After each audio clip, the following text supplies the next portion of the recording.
Hey guys, I'm Greg. This is Stephanie. This is our podcast, Living in Key West, Island Stories. We're both real estate agents, so if you're looking to buy, sell, or have your property managed, go ahead and reach out to us. Also, special thanks to La Creperie and Vive. Ooh, knew I was going to do that. And we got a special guest today, Southernmost Ted. Yes. Stephanie, what's up? All right, Shoot it off. so Southernmost Ted, as most of you know him, his real name, Ted Messimer. Yes, ma'am. And Ted is a man of many talents, most notably a very prolific author. You have 6 books. 6 books, thank you. That's wild. A paranormal well, maybe a former paranormal investigator, yes, but still. Master storyteller, which we can attest to because we were on the receiving end of some of your wonderful stories on Saturday night. In a good way. Yes, and the lead guide for the Key West Ghost and Mysteries Tour Company. I think it's all I do, yeah. Yeah, well, Key Lime Pie Bakery? oh yeah, and part-time Key Lime Pie POS guy. Yes, point of sale. Point of sale, right, at the Key Lime Pie Bakery. Yeah, point of sale at the Key Lime Pie Bakery on Saturday and Sunday mornings. Yes, ma'am. Yeah, in your free time, right? Oh, yeah. and that was the Key Lime Pie that won our taste That was test. our number 1 Key Lime That's Pie. awesome to hear. Yeah, we loved it. We did a taste test. We did a top 5. Yeah. All the viewers on our TikTok channel picked, we just put up a little like Google nomination that you form. can pick, and we picked the top 5 that were nominated and went and taste tested them. And you'd be surprised at the ones that came in close to last, but you got to go watch that video to know who came in last. But we will tell you came in first. Key Lime Pie Bakery. Thank you. Yeah, absolutely. It's really good. Well, thank you for being here with us. I appreciate you coming and having me on. Yeah, absolutely. Yeah. So we most recently were able to connect with Ted in person on Saturday night, actually. We went on Ted's ghost tour. Mm-hmm. Way past my bedtime. It was way past your bedtime. You looked a little tired. 9 o'clock is... I was thinking, wow, am I annoying this guy? He doesn't look like he's in a good mood. 9 o'clock is... He was just I'm usually sleepy. in bed by then. Yeah, So, but it was amazing. It's one of the walking tours, and I think we should also say, so it's 90 minutes. Yes. And it was like less than 4 blocks. It's about half a mile in total. So it's not a vigorous trek by any stretch. It's easy, absolutely. And it was amazing. So I want to dive more into... Well, I want to point out, too, go ahead. for people who would want to be booking a tour and they're trying to pick, I think we've been on most of the ghost tours on the island, I would think. Yeah. And I think what was cool about Ted's was all the gadgets he took out. Oh, and absolutely. People on there actually use and, kind of see. Hands-on. Yeah. Yeah, It's hands-on, where most Most aren't, which I think that keeps your audience also tuned in a little bit more. Right. It's more interactive versus just like sitting there and listening the whole time. Yeah, because people are thinking he might pick me soon. Yeah. Yeah, right. Exactly what it's like. Yeah, absolutely. Okay, but before we go further on that, I want to go back to the beginning, and our first question is typically, how did you end up in Key West? Or Key Weird, as you call it. Key Weird. Boy, how did I end up in Key West? How did I get here? That's a really good question. Yeah. Before here, I spent 7 to 10 years in Orlando. Okay. And, I originally grew up in Southwest Florida. That's why I was saying, Gulf Side's the best side. Mm-hmm. But Orlando's landlocked. Yeah. And it just wasn't working for me. Yeah. So after a while, I was working at Universal Studios at the time in entertainment there. Oh. Which was a great company, great job. It was just in Central Florida. Yeah. And I couldn't be landlocked. I had to get out. So I told my wife at the time, I said, I'm going to Key West. You're more than welcome to come. You're invited, but yeah. That's where I'll be. No, she came down here. I lasted about a year after that. After the year that I moved. Yeah. So that's how you ended up here. You just said, I'm going to Key West. Yeah. Yeah. And I came down with a plan, Yeah. which is a lot of people who wants to move to Key West. And a lot of people try. Some people succeed, some people fail. But the most important thing is to come down with a plan. It doesn't matter if your plan is to come down here and get high every day. I mean, that's at least it's a plan. Yeah. It's a plan. You'll run out of money real quick. Yeah. So what was your plan? Come down here, get a job, get a place to live, and try to live that Key West lifestyle that had really appealed to me. Yeah. Because when at Universal, I was in charge of a lot of people. Yeah. And I didn't like that. Actually, I was in charge of people in all my other jobs. I wanted to get out of leadership positions. Okay. And I, come down here to Key West. Everyone is People so friendly, so laid back. I remember during one of my visits here, I ran into a guy who rented scooters from a guy, or bicycles from a guy who was he was probably in his 40s, which at the time was older than me. Yeah. And big bushy mustache, but just from like the 1970s, that just stuck in Key West. And I was talking to him a little bit about living here. He was like, "Oh yeah, I live with my mom and my 23-year-old girlfriend. I smoke weed every day." I'm like, well, minus the weed, that's the life I want. Just to be laid back and no worries. Yeah. But when you have that in your leadership roles all the time, and you're a hard worker, moving isn't going to get that out of your system. Yeah. I mean, I've been down here since 2005, and I think I'm just now starting to get a little more laid back and easygoing. Yeah. So it's good in theory to become more laid back, but like actually in practice, if it's easy because in your blood. Yeah. To be a hustler and go-getter. Yeah. It's hard to shake. Yeah, absolutely. So since you've been here for quite a long time, is there anything that, because I feel like Key West changes every day, and it almost feels like it's accelerating in its change. So is there anything that you really miss about what Key West used to be like? It's still very laid back, but it has gotten a little bit more uptight with some aspects. Yeah. But not really. I mean, just evolve with changes is what I always do. Yeah. Roll with the punches and accept the new. Yeah. A lot of people have complained in the past couple of years that their mayor changed demographic. I'm like, I love the new demographic of tourists here. Yeah. They're friendly. Yeah. Yep. Yeah. And they take care of us. Right. You roll with the punches. Right. Like, be mad about it, or you just kind of embrace it. And starting some new restaurants, which are nice. Yeah, absolutely. Where's your favorite place to eat? Sorry, I have a brain cancer moment. It's on Fleming Street, pizza place. Clemente's. Oh, Clemente's. Yeah. You know what? I will say this. I can never remember that name. I mean, really, I can never remember that name. For whatever reason, I always think of a place in Gainesville where we used to live that has like sort of a similar name, Conestoga's. Okay. And I'm like, no, it's not Conestoga's. So it's a hard name to remember for some reason. I love very good food. But very good food. I love the pizza. I love the staff. Staff is friendly. It's like they want to be there. Yeah. So they're going to treat like friends or family. Yeah. Yes. Yeah, totally. But then I also like Harpoon Harry's, Blue Heaven, Eaton Street Seafood Market, although I've never actually eaten there. You get takeout? Well, no, I just get my fish there. Oh. I live like 2 blocks away, so I just take it home. And in fact, when they go, "Do you need a bag?" I'm like, "No, I'm 2 blocks away." And I just go straight home and cook this right now. You just have the fish by the tail walking down the street. Pretty much. Yeah, their food's good. Yeah, their food is good. And very fast if you do take it. Very fast, Awesome. So, from the time you moved here till you began getting into the paranormal, like what was that time period? Well, I've always been in the paranormal since I was in 6th grade. Okay, all right. So tell us that story. Well, 6th grade, you're doing these little mini book reports. The teacher sends you in the library, just pick a book, to write a report on it. So everyone else writing, To Kill Mockingbird or whatever. Yeah. And then I picked up Peanuts books. And apparently those weren't report worthy. Okay. So then I found a little corner in the back of the library that was like occult, like witchcraft, werewolves, vampire. Don't ask me what that was doing in 6th grade. Right. Library at the time, but it was the 70s, so different times. Right. Man, I really took I like that type of stuff. Just appealed to you. So just the subject matter I've always been into. Yeah. Okay, so when you came here, was it on your radar that you would start doing that more? Well, when I came here, I was ready to take any job I could get. Okay. Because I knew Key West. I've been down here so many times. Yeah. I knew Key West was expensive. I've made a lot of friends before moving here. They all said, "Man, come down with a plan, come down with money, come down, get a place, and then worry about getting a job." Yeah. Because no one's going to hire you if you don't live here. Right. Because we need you now, right?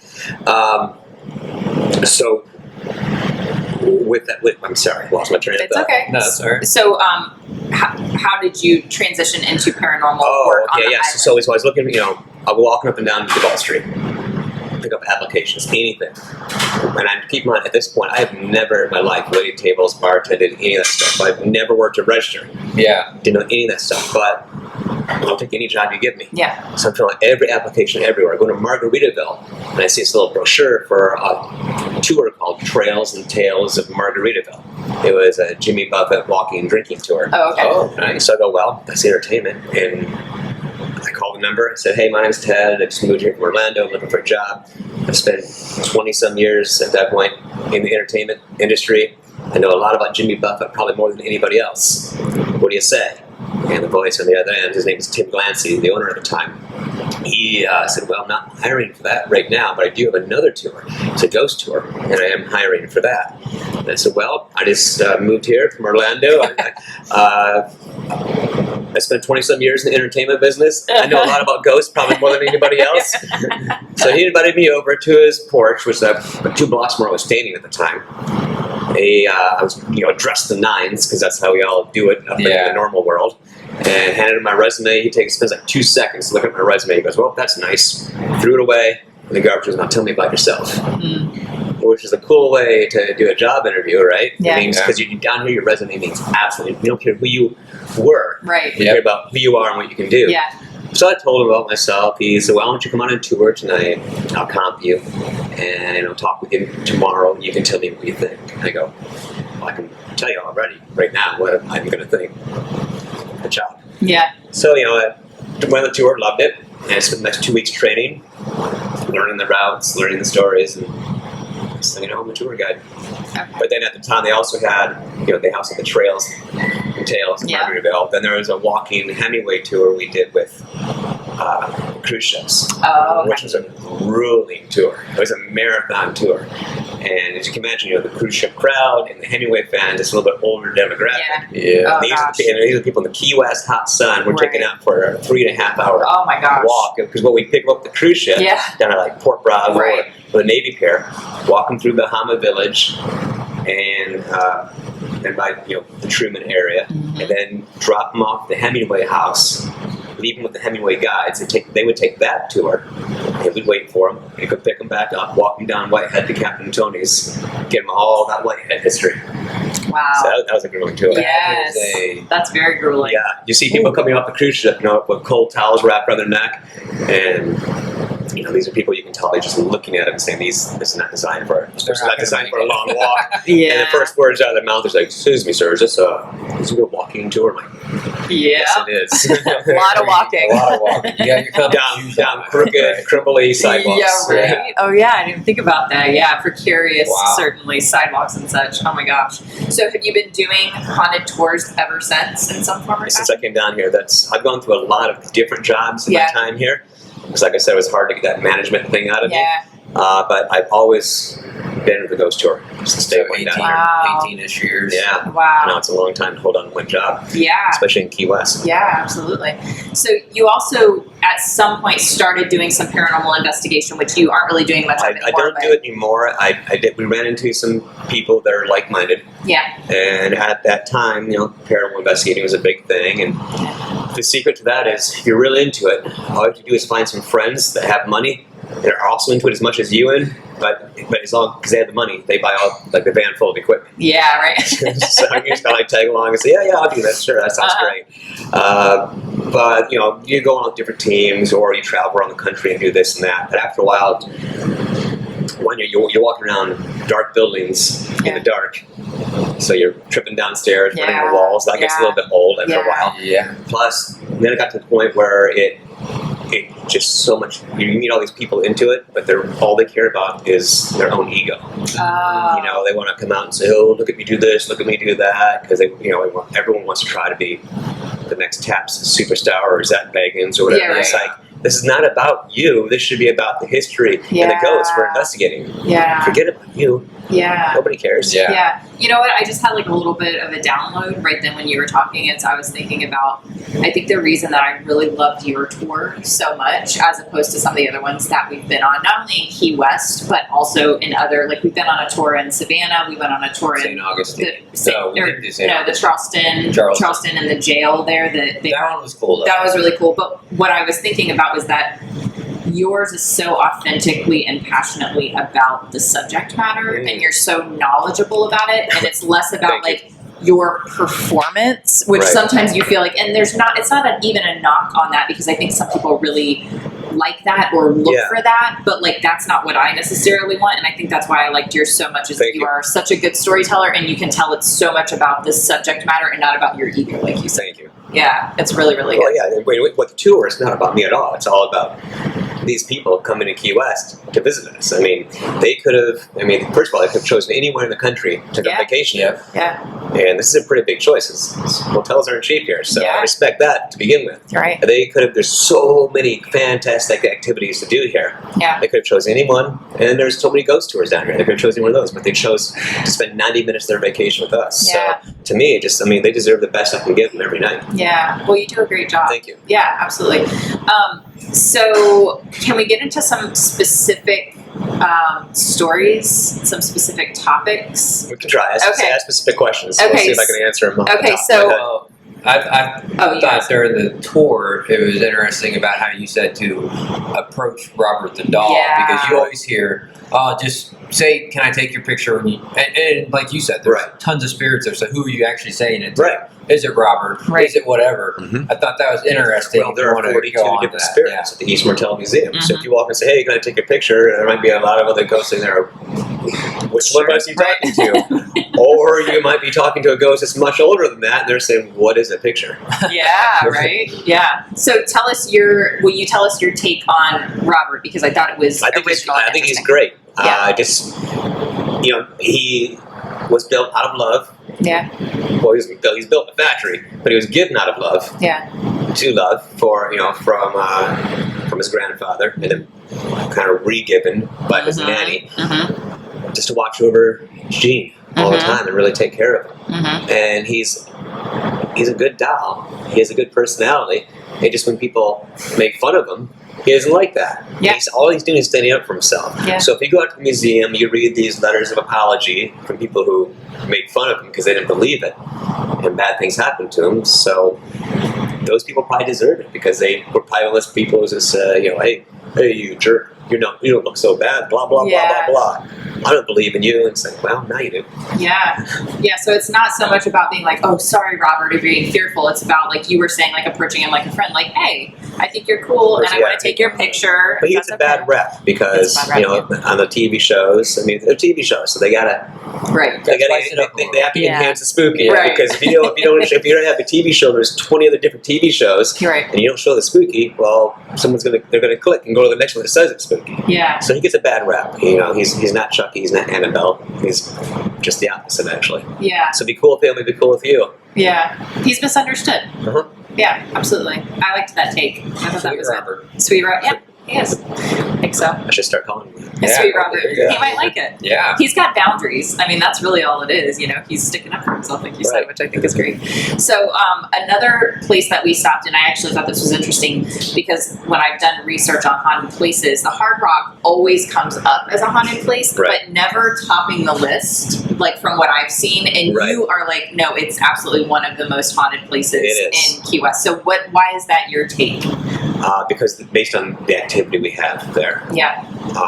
And you walk in there, you wouldn't think it's haunted. It's a Right. bright lit, clean corporate restaurant Yeah. with loud music. Yeah. How can this place be haunted? Yeah. Because people want old and creepy looking. Yeah. But no, there's been so much activity throughout the years. Mhm. There's a lot of personality in that building from Robert Curry and the rest of the Curry family.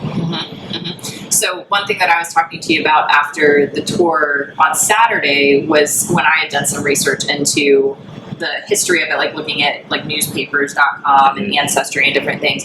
One thing that I found, and so for those who don't know the story is that, so William Curry was Florida's first millionaire. He made his money in wrecking. He had several children, I think 8 children. I think 7 lived to adulthood and 1 died as a child. But of his 7 children, he gave all of them $10,000 or gifted them mansions. And so this mansion was his son, Robert Oliver Curry's home. And after William died, the story goes, Robert lost or drove the businesses into the ground, Right. essentially, and ultimately ended up committing suicide in the 2nd floor bathroom. And But one thing that I found that was interesting in my research is that I did find a death announcement in Manhattan, because the family spent time in Manhattan as well. You can find other newspaper articles about like engagement announcements and things up there. So it's really interesting because when you look online, this, one story says, he actually died here in the mansion, and another story says he died in Manhattan. And so we were discussing why that could have possibly been. Well, there's two ways to look at that. Yeah. I mean, like we discussed after the Truman night, Right. you had the concept of saying, well, they come from a very well-to-do family. Yeah. So something like a suicide is going to leave a very bad stain on their family name. So let's sweep this under the carpet and say, well, this is what happened. Yeah. And that's the other way to look at it. We say, well, in our Key West history, we have a lot of folklore. Yeah. Stories will get passed down, and maybe some facts change, maybe some don't. Yeah. So when it comes to Key West history, you really have to dig for the facts, because there is a lot of folklore being passed around town. Absolutely. Well, one thing that I thought was interesting too is when I was looking at the death announcement, it wasn't an obituary. It's this big. I took a picture of it so I can show you, but it's this big. It's like a few lines, and it's the day after the date of his death, and it just says, he passed away at 62 whatever street it was or whatever. It's very small, and so I thought, I almost kind of thought, and I could do more research. It could be that I missed something, but I almost kind of thought someone from such a well-to-do family, you almost feel like there would be more to be said about his death, or there would have been more. But it was almost like it was like specifically being like kept small in this like 2 lines in the New York City paper, the New York Times actually. Somebody died, let's move on. Right, let's move on, so I thought that was from a prominent family. You right, think, like you if their child or whatever died up in New York, it'd be like a much larger. So it almost seems like the actions also sort of, back the idea, which obviously all of this is conjecture and theory, that it was being kept small. Like even it was physically small in the newspaper, which I don't think much of that family did was small. If you could look at the Curry mansions. Yeah, 22 beautiful rooms. Yeah, I mean, so it just kind of seemed interesting. But so I had to step out at the end of the tour, so I missed a story, and I asked Greg. I know. I'm joking. Sorry, Ted. left your husband there all by himself. I know. I knew Ted would keep you safe. Yeah. So I missed part of a story. I heard the beginning of it. You said that there was one time you were there at the mansion, and you said that the people downstairs were experiencing. One of the managers. Okay, so what was the experience? With that story, I mean, there's been tons of experiences with everyone down there, but that specific story, there was a manager. He used to do his manager thing downstairs. We were upstairs using the equipment at that location that night, and with the equipment, all 3 pieces had every indication that we were talking to a child that was in the mood to play. Which was 2 separate voice machines and the dials and rods. That's what we knew. Yeah. And that's not spooky. To me, that's cool. Yeah. That's what we want to happen on the ghost tour. Right. Some people might say creepy. I say awesome. So let's make one word and say cross them. Yeah. Right. But what happened, I guess it was scary for the manager, was on his little walkie-talkie, he heard a child's voice say, "I'm right behind you." But the only thing behind him was a wall. And it's the manager's walkie-talkie. There's not going to be a manager on the other end of the walkie-talkie. Wow. Okay. Interesting. So do you feel like most of the spirits at the Hard Rock are playful and fun? Have you ever interacted with any? Everyone except Robert. Okay. Interesting. He's not very nice. Yeah. Plus, he's a businessman from the early 1900s, so there was no cancel culture then. Yeah. That's why. He's okay. Not PC. Is that what you're saying? No, there'll be a lot of girls maybe feel 2 fingers playfully laying up their arm, or they feel themselves get pinched in the back of the thigh. Oh yeah, that's right. I do remember you saying that. You can't really do that in the workplace these days. Yeah. That's fun. So he's sexually harassing people, basically. Okay. Okay, gross. Still to this day. Robert Oliver. That's awful. Your dog. Yeah, your dog. Well, something else that you said that I thought was interesting was that you said that you believe the most haunted place on the island now is Capitoni's. Without a doubt. Okay, and that's because of the experiences that you personally had, or things I personally had, and just the history. Yeah. I could do a 5-hour tour about that building itself. I've seen you do your social media stories on there, which are great, very accurate. I've seen a lot of people try to attempt to do social media stories on there, and yours are the only ones I'm like, this girl knows her stuff. That's good. Thank you. I didn't know you at the time. I'm like, this is actually pretty impressive. Thank Somebody actually you. got it right. Yeah. Well, I think it's important to. She does. I want to say when she does those things, she does a lot of research, It shows. and it takes her several hours. Yeah. Multiple. I mean, just to put it all together. Well, they're like 3-minute videos, so Greg's always like, okay, maybe you should do another video, and I'm like, I mean, I love to do them, but you would never imagine. I mean, you would, but like, other people would never imagine when you're trying to be historically accurate, and like then you're kind of reading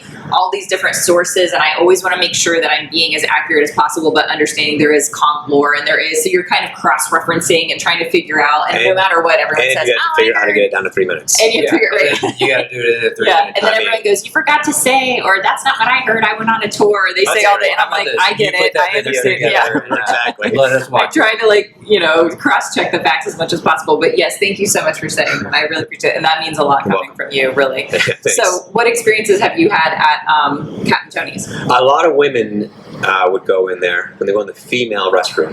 Yes. They say they feel the presence of another woman that does not want them in that building at all. Okay. And after they leave the restroom, they continuously get that feeling until they say, "No, I'm done. Yeah. I'm leaving this building. I can't explain it. I feel like I shouldn't be here." Yeah. We used to do a thing where I used to go in there a lot, and I used to do another interactive thing where I would take. You've been at Captain Tony's, obviously, so you know the wall with chains. Yeah. Okay, well, that's where she was chained up all night, Elvira, anyway.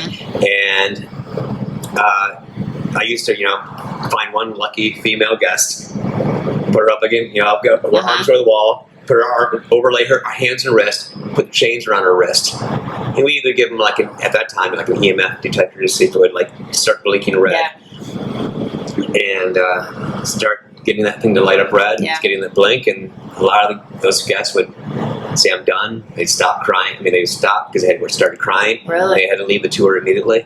Wow. So that was pretty awesome. Yeah, it's just really strong what energy. you think is, some people say scary. I said, that's all we came here for. It's a ghost tour. Yeah, exactly. Sorry to make you cry. Someone else up there. Sorry to make you cry, but it was entertaining for the other 29 people out there.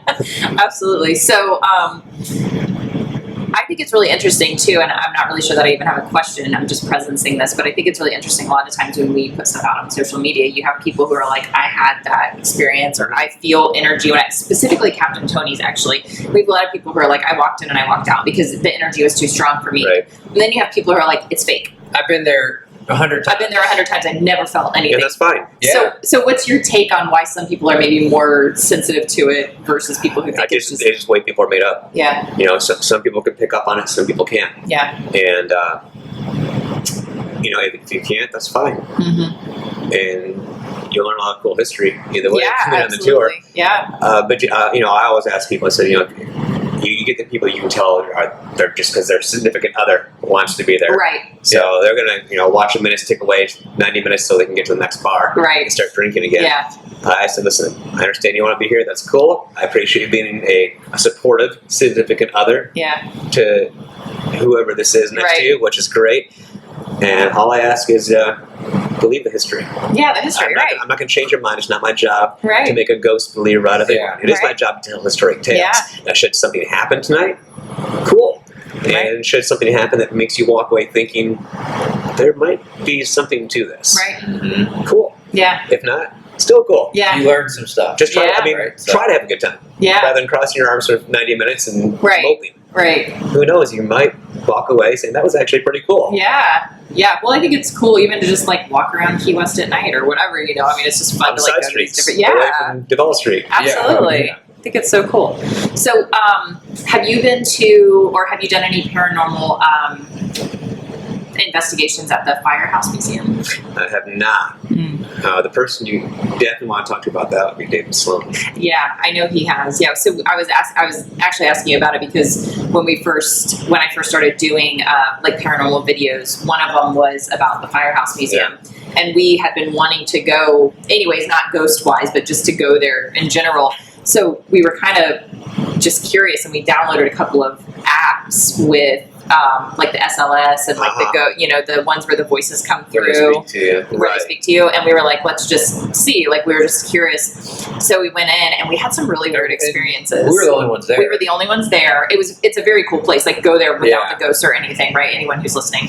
Very cool. Like, such a cool memorial to the work of firefighters in this community, certainly. But beyond that, I mean, I was very convinced, and I'll go in with a skepticism because I don't want to like make something of nothing. But like, we had the thing that was saying words, and you got to think like these things can say anything. And they're saying the names that are on the plaques right in front of us, of like, firefighters who have died. Or there was one that said, I think it said Indian, and I was standing in front of a shelves of old cigar boxes, and one of them, the most like ornate, beautiful one, was this Indian woman with that was like with gold and everything. And I was like, I mean, what are the odds that it's going to be saying these exact names or pictures that are right in front of me?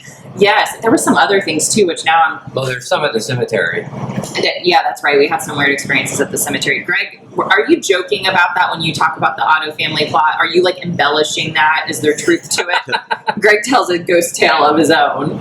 No. Okay, so tell Ted what happened when we were at the... So we were doing the cemetery. We were walking. We were doing a live. We were on live, being respectful. Yes. Going around. Just talking about the cemetery. And someone who follows us said, "Oh, I'm going to come." And so she came, and we all were walking around. Yeah. And then it was actually a chillier day for Key West, I know. It's kind of overcast. So I made a joke like, "Oh, man, some hot chocolate would be nice." Someone else was on. It's like, "I'll bring you some hot chocolate."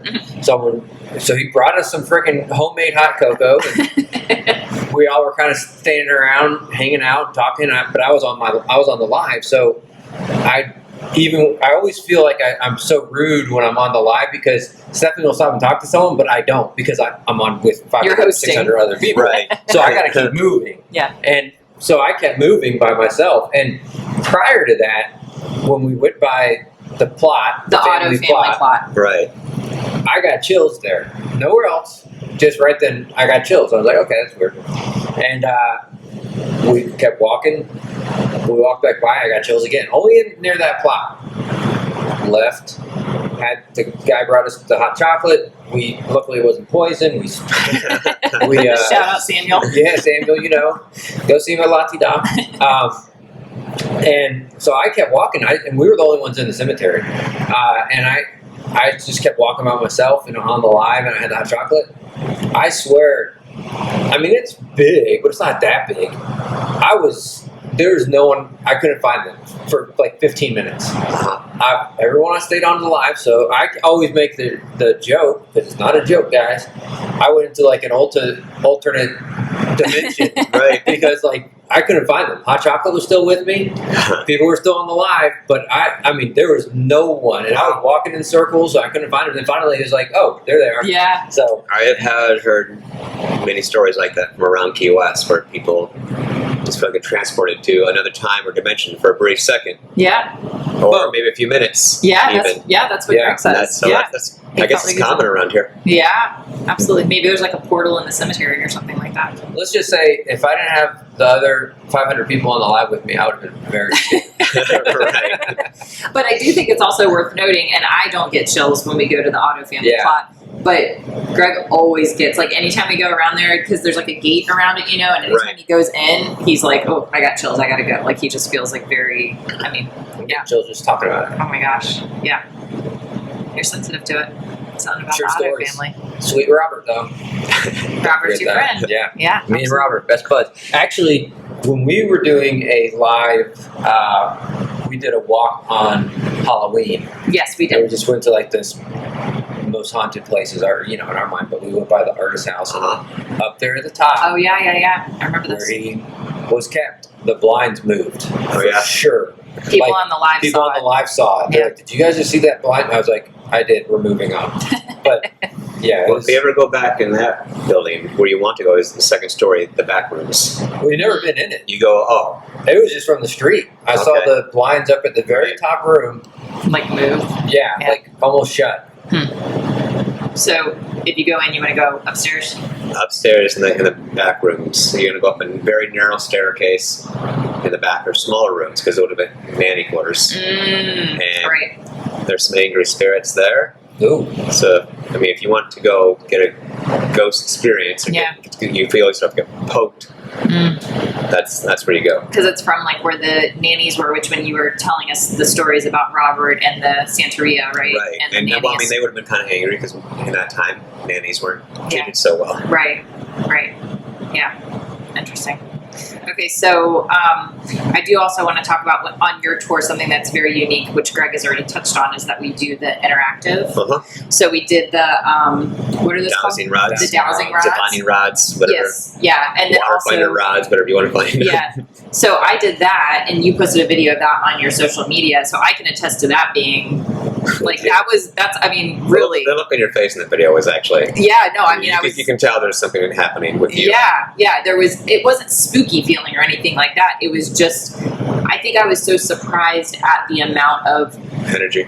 Yeah, like it was truly like it felt like if someone was standing on the other side pushing the rod, it wasn't like a little like, gentle. It was not gentle. It was like very emphatic when I was like, turn towards me. It like really did really quickly. So what are the, so you have the dowsing rods and then you have what are the other two? What is it? Oh, the key. Oh, that you did. Yeah, that's right. And then there's the Obelisk, or Obelisk 3 if you want to be pretentious about it. Yeah. Then there's the SLS. It's called the Ghost Tube SLS. A wonderful app. I wouldn't normally put my trust in phone apps for ghost hunting because they all have their bleeps, their blocks, and they have their advertising sponsors and weird, scary voices and sounds. But what I like about the Ghost Tube SLS, it doesn't use any of that stuff. It only uses what's available on your phone. So like to pick up on EMF detection, it's using the compass on my phone, which compasses will pick up on those spikes. The voice, when it talks, nobody ever recognizes it, which is amazing, but it's Siri. Oh. Whether you're talking to a man or a woman, you're going to get Siri. You get the words coming across as Siri. Again, so it's not using one of those creepy voice modulators that says, "Get out of my house." It's like, come on. Doomed. Right. So do you have any stories that stick out to you from either your paranormal investigations or just your personal experiences in any of the haunted spots that you go to that really stick out as being like especially creepy or scary? A personal one or from the tour? A personal one. Personal one. Yeah. Okay, so in December 25th, 2016, I had lost my fiance at the time. And she came back and stuck around. What was really interesting was we had initially met a few years ago on the ghost tour. She was a guest on the ghost tour. And then we met again, and I didn't know that she had been on the ghost tour before. But then once you meet up with someone, you check out their social media, and you're looking through their pictures, checking out their past, and going, that's me in the graveyard on a tour. Yeah. This person's been on my tour. Yeah. This person's been stalking me back past 5 years. What's going on? But anyway, we fell in love, and we were engaged, and blah, blah, blah. So after she passed away, I got a lot of business from her. There'd be a lot of times that on iTunes, when I have it on shuffle in my apartment, I hear a lot of her favorite songs come back to back to back, and we listen to totally different music. She was an EDM fan, and I'm a rock fan. So for a bunch of EDM songs that come up back to back, that was kind of weird. And you could always say, well, of course, they're on your computer. Yeah. It's just random. Yeah. A lot of times I would smell her perfume, and she had a very unique perfume. I've only known maybe 2 other people in my life that have worn it, so it's very distinctive. There's no mistaking it for anything else. And I would smell that in my apartment sometimes, especially when I would lay down at night. And again, you could say, well, you feel, it's your mind playing tricks on you. You miss this girl. Same thing with saying, feeling her presence, quote unquote. Yeah, you miss somebody, you're gonna feel them. Yeah. But what really got me one night though was when the feeling went physical. I could feel her next to me, but also, as a feeling her next to me, I also felt the bed depress next to me. which was really cool. Yeah. And it's, some people are like, oh, that must be scary. No, it's just someone saying, I'm here, I love you, I'm watching over you. Yeah. Got your back. Yeah. Because you were explaining it like when we were on the tour, but it's really an energy because it's That's all we are inside is energy. I mean, we're just like having a human experience, but Right. we're energy. Yeah. Right. Okay. So do you have any other stories that maybe you don't normally have an opportunity to share on your tours or anything that you want to? Well, for the tour, gosh, this must have been like 14 years ago or something. This is when Ghost Tours had Eaton Street to ourselves. Yeah. There were no theaters or galleries. And at the Key West Theater, it was abandoned at the time. And we'd always do this experiment with the guest. We wouldn't tell them the story. They wouldn't know the history. This is one of those folklore type stories where you're not going to find anything about it online. There's no possible way people could know what happened there. So we'd say, put your hands up against the glass, put your ears up against the glass. I'm going to leave you here for 2 minutes. Then I come back. I say, okay, what happened? And every night people tell me they hear tapping come from the other side of the glass, which, there's, the story, there's children that died there. People hear scratching. Sometimes people hear a piano or organ music coming from inside. And again, remember, at the time, the building was abandoned. There would have been no noise coming from in there. Right. People would feel warmth up against the glass. Sometimes you see people just go, they freak out and running out the street, which of course, one person screams, runs out the street, that costs 20 others run out the street. And what really got me the most was when people would break down in tears. And it was always people that worked EMT, fire, police, or teachers.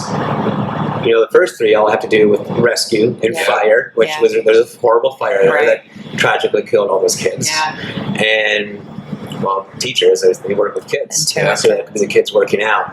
But what happened in that building one time, throughout the tour, this one night we had this local Santeria homeless lady that was around. Now I know her because I live here. She's a homeless lady that lives here. And I know her as a local Santeria high priestess. And she's not going to be harmful. She's just doing her thing, pushing her little cart around. Bag lady, basically. But one night she's, following the ghost tour around, and people from the mainland, they see some person talking to themselves, pushing a cart full of all their belongings. People get scared because they think they're going to mugged or whatever. But I just stopped the tour and said, listen, girls, she's harmless. She's friendly. This is her story. She just out walking around. You're safe. She's not going to do anything to us. And so she just continued to follow us along for 2 or 3 stories. Then we get out in front of the theater, and we're underneath the doors there. And she's out in the middle of the street, and she starts doing all this chanting in some other language, which is making people really uneasy. Of course. But for me, I'm like, this is cool. This is awesome. This is chant some more. I had to go pay this girl after this tour. Really, you do this every night for me, please. But what happened though, people showed me pictures after the tour, and she had all these weird, colorful streaks all around her. So I'm like, wow, she's the real McCoy. There's something going on around her. Oh my gosh. And that was really awesome. Wow.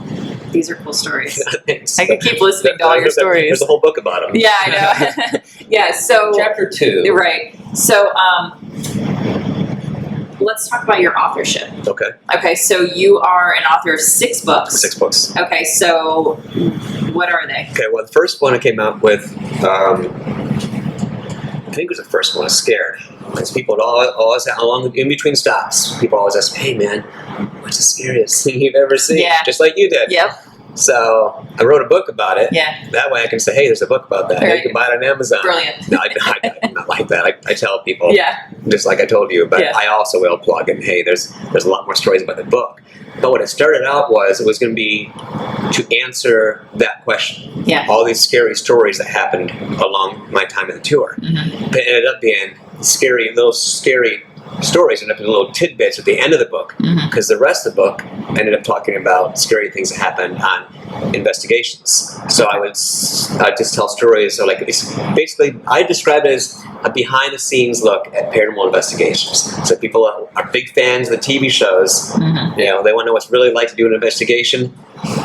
This is what it's really like, and that's what that book turned into. Okay. Then there was Key West Paranormal Photogenic 1, which is ghost pictures and stories, and Key West Paranormal Photogenic 2, which is the same thing, basically. But the real difference is, 1 gives all the ghost pictures taken from maybe like a 3 or 5 year time span. And it gives the history behind ghost photography and how ghost photography really works. This is what really makes an authentic ghost picture. This is what a fake one is. And the second one is ghost pictures from the next 4 years. But I'm like, well, I've already told the history. What else do I do?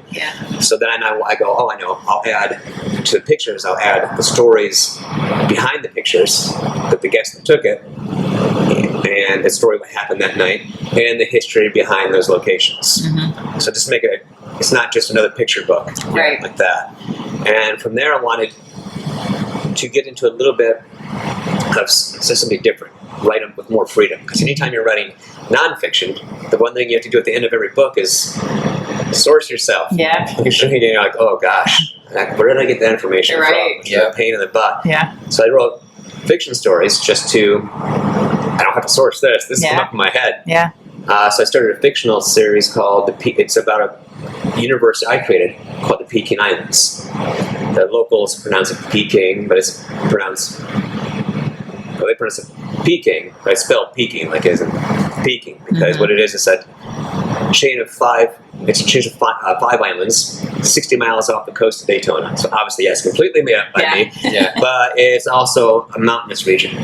So it's basically took 2 worlds that I love, which would be Key West and Tennessee, and I threw them into one world. And this way, also because all my these past 2 novels and all the rest take place in this universe.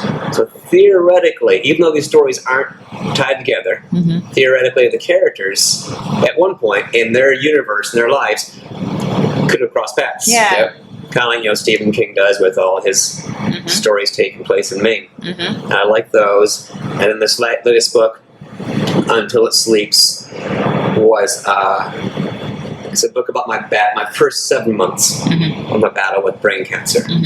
And the way that came about, I was unexpectedly taken up to Miami Baptist, which, by the way, I'm so glad I was flown there. I don't think I could have. There's a ton of hospitals in Miami. I could have ended up at any one, and I don't think I could have ended up at a better hospital, but a better team with more caring doctors and surgeons and nurses and RNs and everything else. But I didn't know how long I was going to be up there, but it ended up being 4 weeks in the hospital, and then I found out I was going to have to go through radiation treatment, and that was going to take 44 days, staying out of a hotel. And I'm like, well, I'm not working, and radiation and chemotherapy only takes so long every day. I might as well work on book. And at the time, I'd already started 2 separate books, another novel, and then another Key West history book. I was halfway through those, so I might as well finish those. I tried, but I'd sit down at the computer every day. I couldn't concentrate because obviously I felt this stress from this. I've been thinking, what's going on in my head? What am I doing? What are these doctors telling me? So then it occurred to me, I'm like, why don't I write about what's on my mind all the time right now? And I did some research on books about cancer. I typed in one on Amazon to see how many are out there. And as I suspected, there's thousands of books of everyone telling their personal story and their personal journey with cancer. I'm like, okay, well, I don't need to do this. It's been done 1,000 times over. And I was talking to David Sloan, who's written, I've written 6 books. David's written probably like 70. And so David, people think we're like these big competitors. They're like, no, David's one of my best friends on the island. He's also a great mentor, especially when it comes to writing books. So I called him and said, well, here's the deal.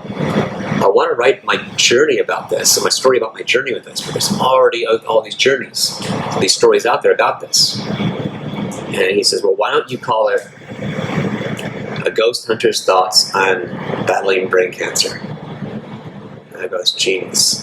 I go, this is right, you have 1,000 books and I have 6. Because, it was a great idea. Yeah. Because everyone's book is the same. It's my journey, my wife's journey, whatever. But this one, people want to know, well, here's a ghost hunter. Here's somebody who talks about death every night, and now he's facing it head on, where potentially he's going to be gone in 2 years. So how do you feel about it? Yeah. And so I go, it's a genius idea. So then I wrote it, and eventually I put it out. I put it out a month earlier than I wanted to, because there were certain things coming up in May that would have been a really great bookend, but I also wanted to get the book out before May, or actually at the beginning of May, because that is Brain Cancer Awareness Month. Yeah. So it was important for me to open that or release that book during that month. Yeah. But it still is a good idea. Yeah. No, that's incredible. So you just released it like 3 weeks ago, and you can get Until It Sleeps in all your books on Amazon. Yes. Correct? Right. So Ted Messimer. I'm sure you can post the link. Yeah, we post the link. Yeah, we absolutely post the link. So that's amazing. Like, so have you had anyone give you like a response to? Oh yeah, immediately. Yeah. Thank God people liked it. Yeah. The thing about putting out books, you want to put out a book, and when you're writing a book, man, I can't wait to get this out. It's so great. So with the novels, with the ghost books, or even this one, I'm like, this is an awesome story. People are going to love this. Yeah. I can't wait to share it. And then you hit that moment where you hit well, actually, that last few weeks, at that point, you're sick of writing the book. Yeah. Like, oh, I just want to get this done. It's starting to feel like a job. I can sit down 4 or 5 hours a day. Yeah. And then you start going through the editing process, which is excruciating. Yeah. And you get to the point where you get to click publish. Yeah. You're so excited. My book is done. Yeah. And you wake up the next day and you see you already sold something, like, oh, shoot. People are actually buying this and reading it. Yeah.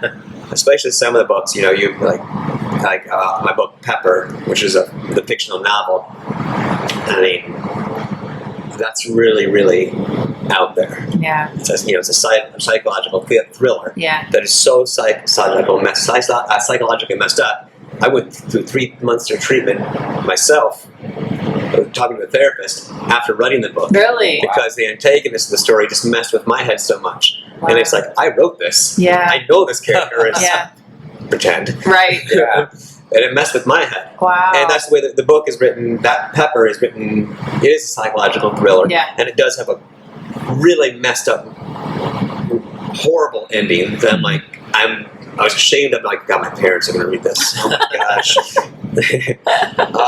It's horrible. But then it's like one of those, you go to the theme parks and they all have like their false endings. Yeah. Where you think it's the ending, but then here's the real ending. And that's what Pepper is like. You read it, you think it's the ending, and then there's like the real ending, what you find out is really you've kind of been a part of the story, and you end up, the reader will walk away wondering if they've been brainwashed themselves. Oh, yeah, that does sound messed up. Yeah. It is. Oh my gosh. So does it feel very vulnerable to like put your book baby out into the world? Oh my gosh, yeah, especially with Until It Sleeps, because that's, of course. I mean, that's real life. Yeah. That's me, and I kept it on the positive. Mm-hmm. I didn't read any other cancer books, so I don't want to get anyone else's ideas in my head. Mm-hmm. I want to write, so I'm write whatever I'm writing is coming truly from my heart and original, and I know it is.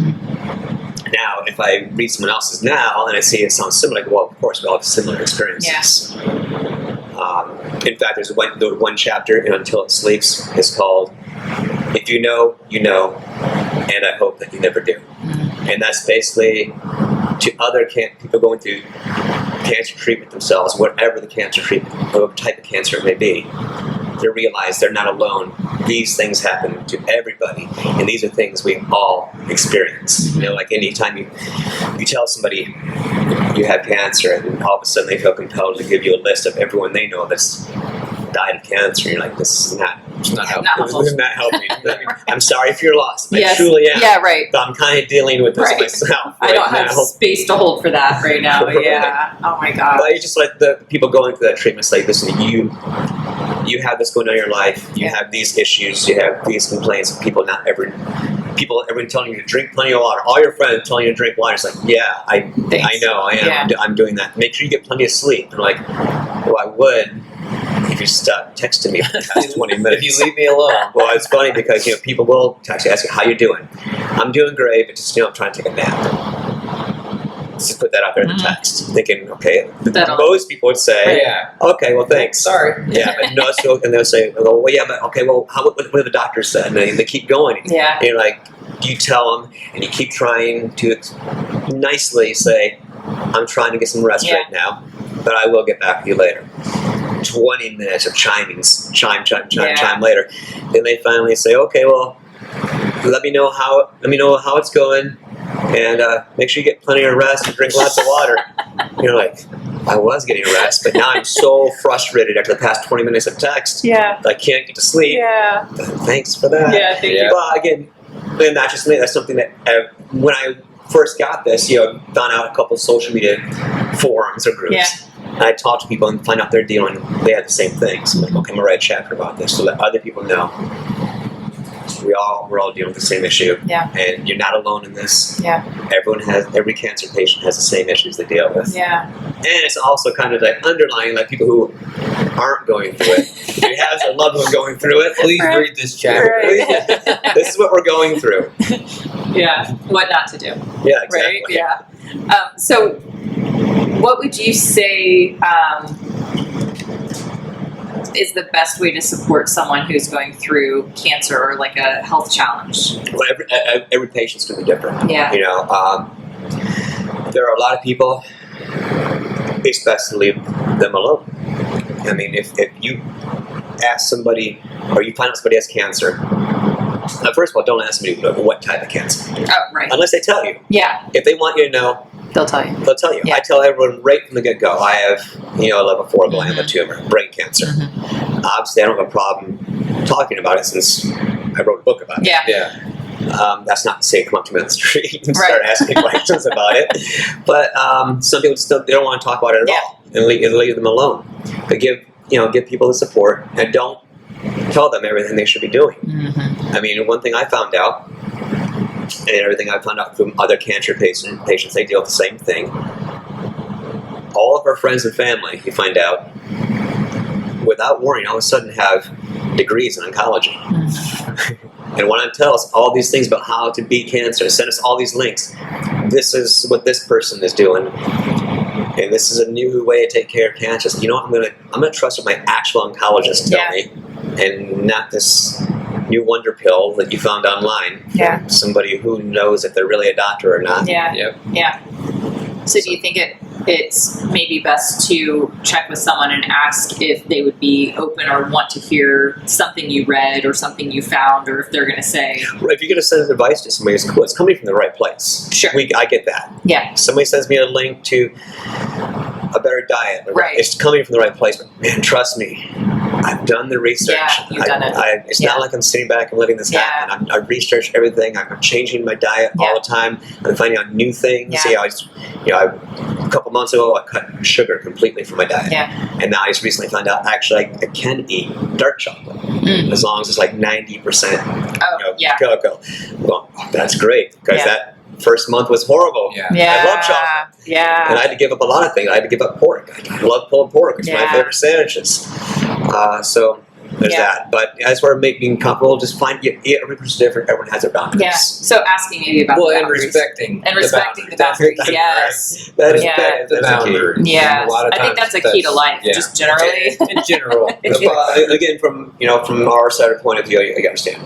Sure. I'm not going to go out there for anyone because I understand their heart is in the right place. Right. These are people that are reaching out to me and they care about me. They want to see me live. Yeah. When I was first diagnosed, one of my friends, Robin Wood, first of all, she became like my medical advisor and advocate, which you really had to find if you ever go through this, because if you're a person like me, I'm always, first of all, I don't tell anyone my problems ever. I keep everything's, but I don't need to, I don't want to lay that on people, whatever my problem is. I'm having a bad day about anything, I'll deal with it. Yeah. Or I can do this myself. I'm horrible at delegation because there's a chance I can probably do it better. Yeah. I've never been good at delegating or that kind of thing. But in an instance of where you find yourself locked up in a hospital for 4 weeks. You know, you're locked up in a hospital. You can't get out and talk to anybody. You got to rely on yourself, but you got to have that person that's going to take care of your bills because your brain's confused. You're on so many painkillers and who knows what else they've been pumping in your blood. And someone like Robin, to me, she was amazing. First of all, she's a ball buster. Yeah. So, and I'm not that person. Yeah. You know, if I need something from someone, and they tell me, well, we're trying to do this right now, I'll say, well, okay, all right, and I'll shuffle my feet along. But Robin, she's like, I want an answer now. You need to do this, and she'll get it done. Yeah. And plus, I had her sit on all my virtual calls and with my doctors, and she asked the right questions to the doctors, things I never would have thought of. Yeah. She remembers stuff because I'm not going to remember anything. She knows what to take note of. Again, I don't know to take note of it. So she's great. Yeah, that's really interesting. You said that too. I can remember I interacted with someone previous, like when we lived in Gainesville, who completely randomly she crossed my path, and she was a pharmacist. She was trained as a pharmacist, but then her father went through cancer, and through that experience she realized that he really needed an advocate. She could tell like he was, overwhelmed with information and just, through that whole process. And she's like, oh my gosh, I can't imagine like if he was trying to go through this on his own, or if he was, obviously older, but she became a professional medical advocate. And it was crazy talking to her and, understanding how, like, the reason that the big catalyst for her that she realized that he really needed someone there looking over the information and asking the right questions and being that common person was because they had his weight notated wrong in his file. And when they were going to draw up his chemotherapy drugs, it was going to be way too much for him. And it was just an entry error or something in like the medical, it was a simple human error, right? But it was something that like, and he wouldn't have caught it, right? But it was her going over. And so I think what you're saying is the medical advocacy. That's a really, absolutely like an important part, especially like when you said when you're on painkillers or you're overwhelmed emotionally or whatever. Right. You don't know what's going on. Yeah. You walk around in a hospital gown for 4 weeks. You kind of feel dehumanized by that. Yeah. Of course, I found out my first week, I found out this way around that I just asked for another gown. They'll give you one. Yeah. Because then you got front and back covered. Because it's just you feel horrible walking around with your butt cheeks hanging out, and it's kind of a little drafty, and you're not haven't had a proper shower in who knows how long. There's a lot to go. There's a lot to stay in the hospital. It's very dehumanizing. So you find whatever wins and challenges you can make out of it. And me finding out that I could ask for 2 gowns was great. There you go. Yeah. Plus it's just warmer. Yeah. Oh my gosh. Well, thank you for sharing all of that deeply personal information. And I honestly am just so struck by your positivity and the way that you just talk about it. And I don't know. Well, it's either that or mope around. Feeling sorry for myself. I read a great quote from Muhammad Ali, and I was already positive and focused. That's the way I've always been. I've always been win at all costs. But getting through this, I still pushed myself through. When I was in the hospital, they had me on bed rest, of course. And I begged and begged to get me off bed rest. At least get this alarm off me. Because you so much as fart wrong, those alarms go off. That was horrible. I got them getting the alarm off, and then within a week, I had them allow me to walk around, and I would walk around the ward. And which, by the way, Robin would always hate it when I called it the ward. But I'm like, that's what it says in the signs on the wall. That's what the people that work there call it. So I'm sorry, I'm going to go with the people that work there call it the ward. She's like, you make it sound like a mental place. I'm like, it is a mental place. But no, I'm going to go with what they call it. But walking on the ward, I would always see the same staff every day. I could see that when they saw me, they'd smile and greet me. Some of them would actually get up and walk around with me, because seeing me would get up and walk around, maybe it gave them some inspiration and their hope, because they're nurses, RNs. They don't see success stories every day, and they don't deal with positive patients every day. And I was always positive and happy, which was cool. And I think I called onto that because I found out they would greet me and smile as they walk around with me. But not just that, but they would a lot of times use my room to do their shift passover, which was cool. Yeah. And then I would have a lot of them. You get the RNs. The RNs are the ones that push around the little computer that has all your information, all your appointments, and your drugs in it. And they each have like 5 or 6 patients.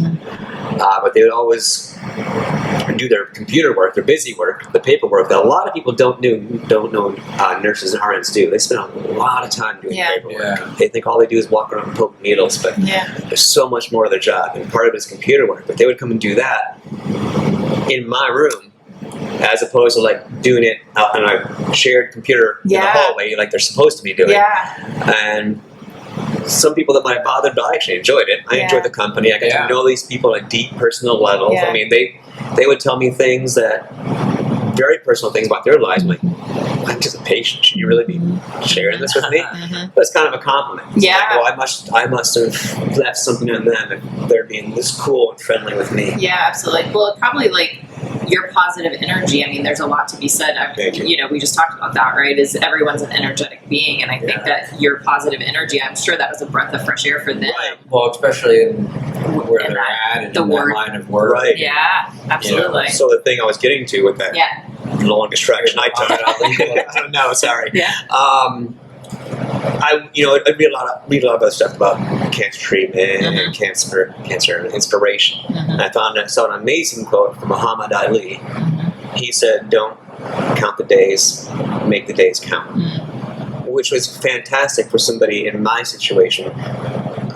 Brain cancer has a 35 or 33% 5-year survival. So I'm like, well, I got this time to make this happen. Or how much longer till I end up paralyzed? Because the surgeon said you're going to be paralyzed someday, or you're going to end up in hospice someday. So you're counting the time. I'm like, well, instead rather than count the time and say, well, doctor says I got 2 years left to live. No, I'm going to make the most of every day. And That's great. when it happens, it happens. But you know what? Getting there, I'm going to have fun. You're going to have a blast getting there. Yep. So what's on your agenda? I don't know yet. I mean, obviously, it'd be nice to travel. I like to do one more vacation. Where would you like to go? Tennessee. I'll keep it easy. Because it'd be nice to go out west and do some real hiking. But I know, because of my physical limitations now. I mean, my leg is like 30% paralyzed from the knee down. So I know I'm not going to do a 14er. And that's not me giving up. That's just me being realistic and know. I mean, I can't. Walking up the stairs at the Hard Rock is an experience for me. Walking up those stairs, I always tell people, is the second hardest part of the tour.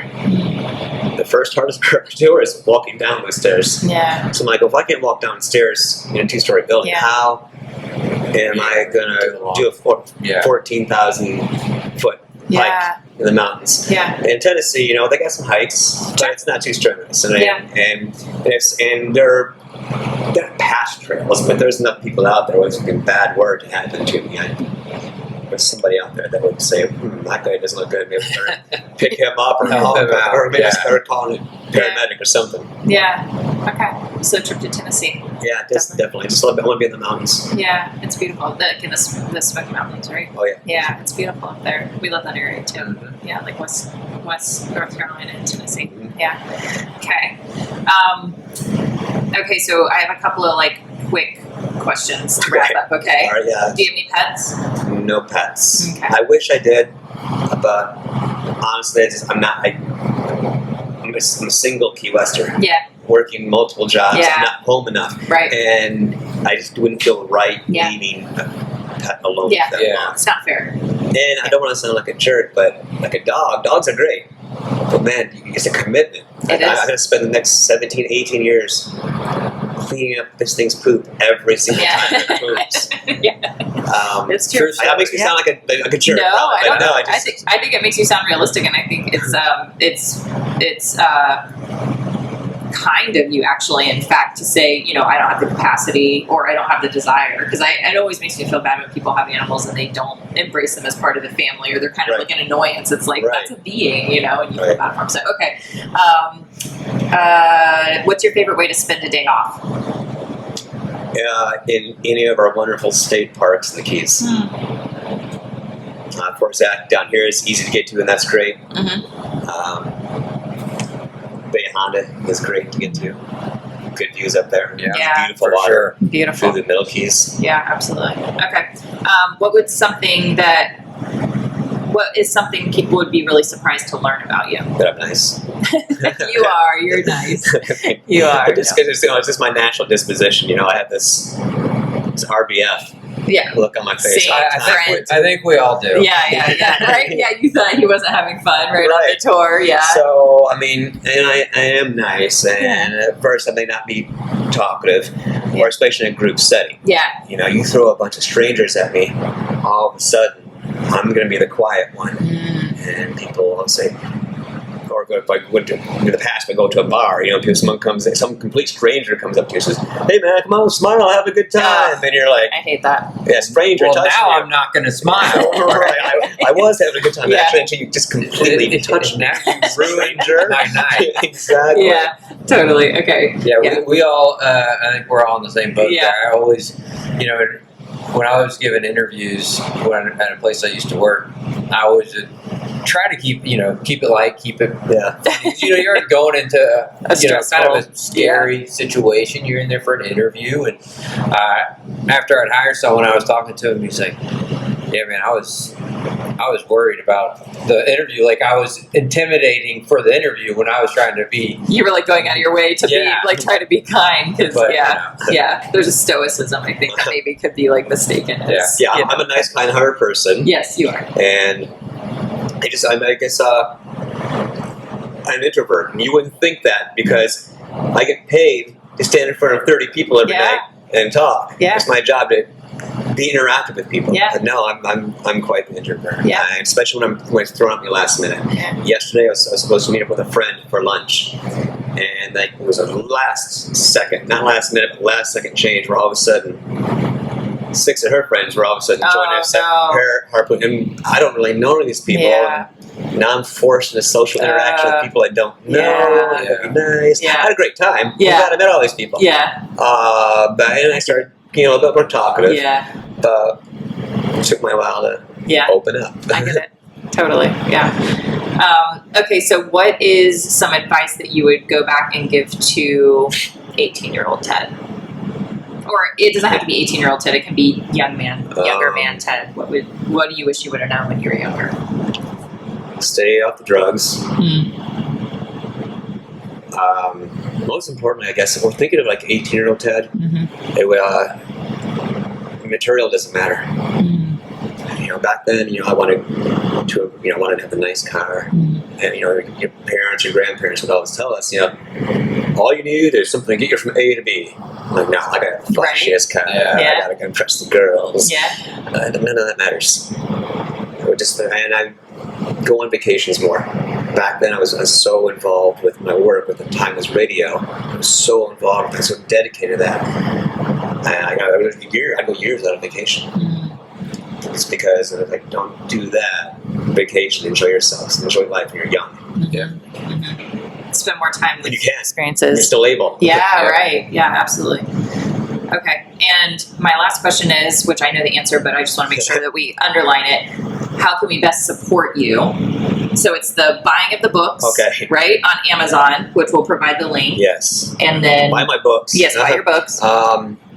Come on the tour. Come on the Key tour. West. Yeah. Key West Ghost and Mysteries. And the We've best. already had several people reach out to Yes. us. So we provided the link. We'll put it in our. We'll Linktree. promote it again. We'll put our Follow link. link.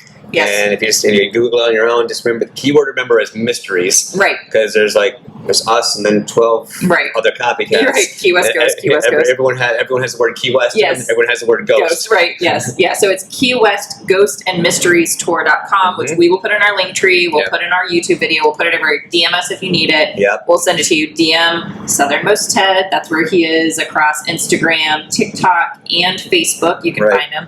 And you are the tour guide Wednesday through Sunday. So if someone books a tour Wednesday through Sunday, no matter what, they will get you. Correct? Well, let's say 98% chance. Okay. Something can always happen. Okay. So is there a way that someone can make sure that they get you? Should they put like a note in when they book the No, because tickets or something? if we get to that 3%, Yeah. There's nothing you can do. It's going to be a last minute Oh, thing. okay, Like okay. we don't know. Like Okay. something just suddenly happened All right. to me, and I got whisked off to Marathon to go to the hospital. Okay, or I got you. something, Okay, right? all right. So, of course, understanding there's a 3% chance, but there's a 97% chance that if you book Wednesday through Sunday, you will get You'll Southernmost get Ted. If everything goes as I plan it for Yes. the day, yes, Right. you'll get me Wednesday through Sunday, Okay. unless I'm on vacation, which usually happens around mid-September, Okay. which is the worst time to book flights because that's the peak of hurricane Yes, season right. when they always hit.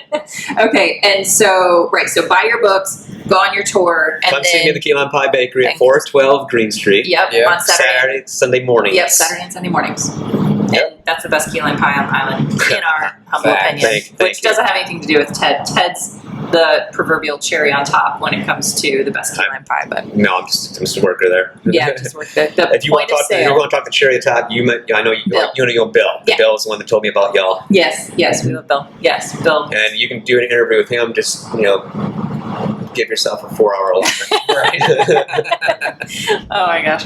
Well, Ted, thank you so much. Yeah, Thank you. Appreciate it. Thanks for having me on. It was great to meet y'all. Yeah, absolutely. And so we will link everything Yep. in our link tree. We'll Everything's link gonna be everything. linked. Absolutely. And DM us if you have any questions or reach out to Ted directly. Yeah. Southernmost Ted. So go across follow everywhere. Southernmost Ted Ted. on all the social media channels. Thank you, La Creperie and Vive Vive, Wine. for letting us use your wonderful space. Mhm. And thank you, Ted. Thank you, We sir. appreciate it. It was nice to meet you. Thank you. Absolutely. Okay, guys, thanks. Bye-bye. Bye. Bye.